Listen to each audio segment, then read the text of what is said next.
Hey movie junkies, welcome back to Twin Flicks, where we always hear celebrating the magic of movies and most importantly physical media with you. Now this release we're going to be talking about, I've been really excited about ever since Kino Lorber announced it around the first of the year, and it is one of my favorite movies from the 70s.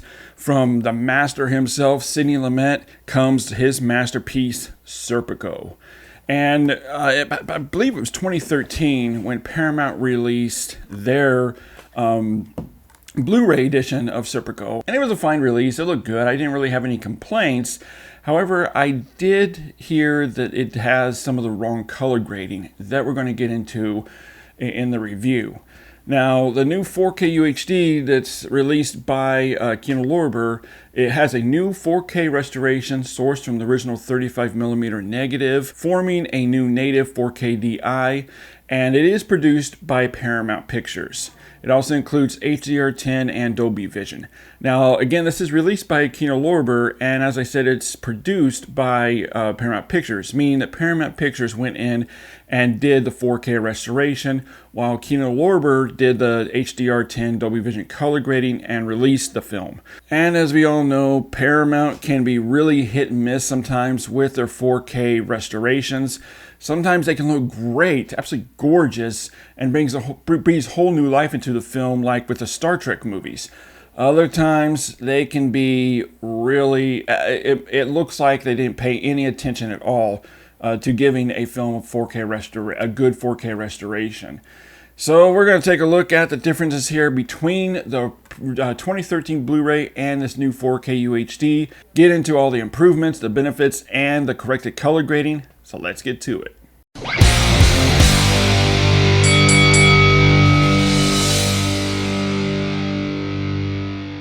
And the results is a huge win for Paramount and Kino Lorber. It's a very impressive, beautiful transfer that's brighter, fresher, and clearer than I've honestly ever seen it before, leaving the 2013 Blu-ray in the dust. Now, as I brought out earlier, a big problem with the Blu-ray is that it had some of the wrong color grading. Now the color palette has finally been corrected, especially with reds. In fact, many shots that had red, such as the red buildings, had this pinkish tone to them, such as this shot here. The difference is obvious. No longer do we have that weird pinkish tone. Now it's been corrected and how it's supposed to look, with bold natural cherry or crimson reds that actually look red now. And this is just the start of the color reproduction that's faithful to the original source material. Outside of the reds, other primaries look truer and lifelike now, with vibrancy such as yellows that look deep and truer to life yellow, unlike the more neon or palish yellows we had on the Blu-ray. And the blues and greens are also fuller and lusher. Saturation is used perfectly here, bringing all the primary colors and hues to a very healthy vividness without any bleeding or looking overly aggressive. The color temperature is also warmer throughout, creating a much more lifelike natural appearance than I've ever seen it before. Now, the skin tones on the Blu-ray and previous home media releases always looked pale. This has been corrected, where we now have warm, natural skin tones that's very consistent throughout and looks much more lifelike. Black levels are also a huge plus here with this 4K, something the Blu-ray really suffered from, with a lot of crushing in the blacks, even some noticeable grayish blacks. Now we have all that lovely deep inky blacks and rich velvety shadows, giving a new sense of depth and drawing out more information. A perfect example of this is during Serpico's first arrest at night that just looks fantastic, with the deep inky shading giving dimensionality and crispness to the image.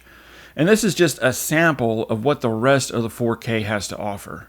Whites are now brilliant natural white instead of a more creamish type color that we had on the Blu-ray, such as with the white gloves during the graduation scene. It really stands out against the uniforms. There was also many daylight scenes on the Blu-ray where shots were blown out, such as this scene here as an example. The entire background is completely blown out. Also near the end, when they are setting evidence on fire, the fire is also blown out. The 4K takes care of this issue where blown out shots or blooming issues no longer exist.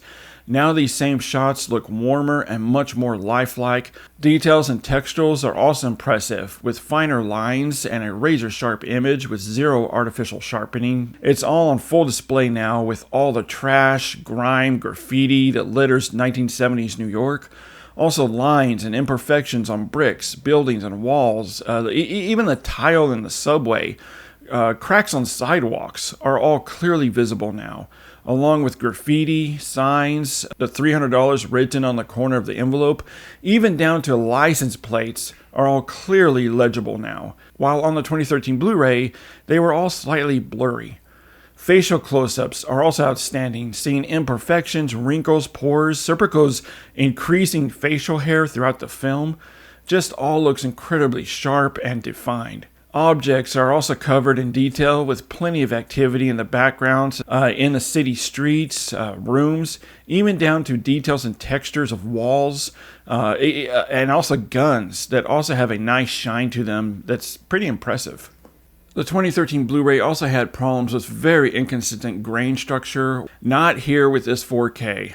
The 4K maintains the grain structure with a nice layer of grain that's very consistent throughout, giving us that nice, rich filmic appearance. And the bitrate ranges from around 75, and I even saw it peaking to around 90. Huge props goes out to Paramount for this one, giving us Serpico the way it was meant to be seen with a beautiful 4K restoration, and Kino Lorber's UHD release is highly worth the upgrade. Alright, now let's dig into the audio, and this does include a new DTS HD Lossless 5.1 track and a DTS HD stereo track. Now, here's the thing, the original theatrical soundtrack was mono. In fact, the 2013 Blu-ray maintained that mono track.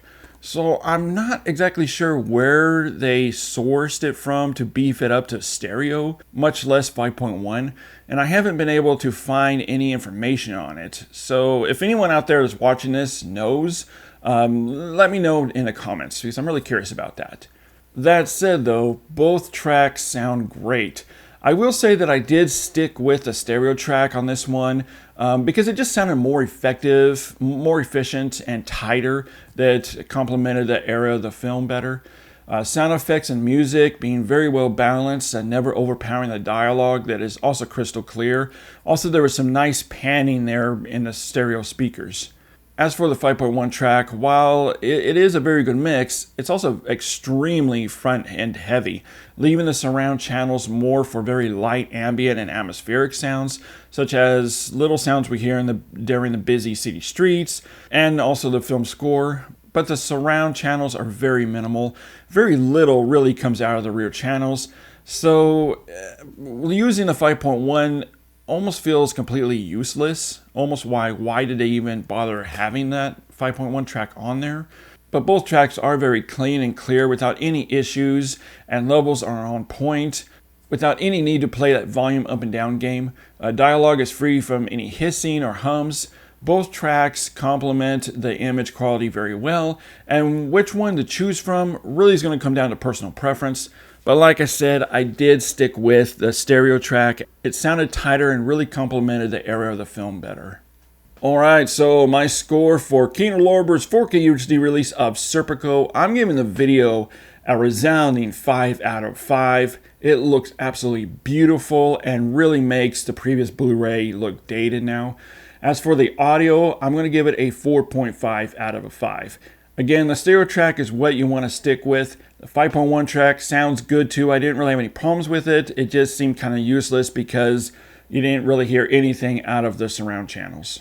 Alright guys, now head over to the comment section and let me know your opinion here. When you look at the differences here between the two formats, the Blu-ray and the 4K UHD, which do you think looks better?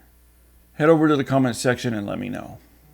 As always guys, thanks for hanging out for a few minutes here comparing the differences between the 4K and the previous release Blu-ray. As always, keep physical media alive. I'll see you next time.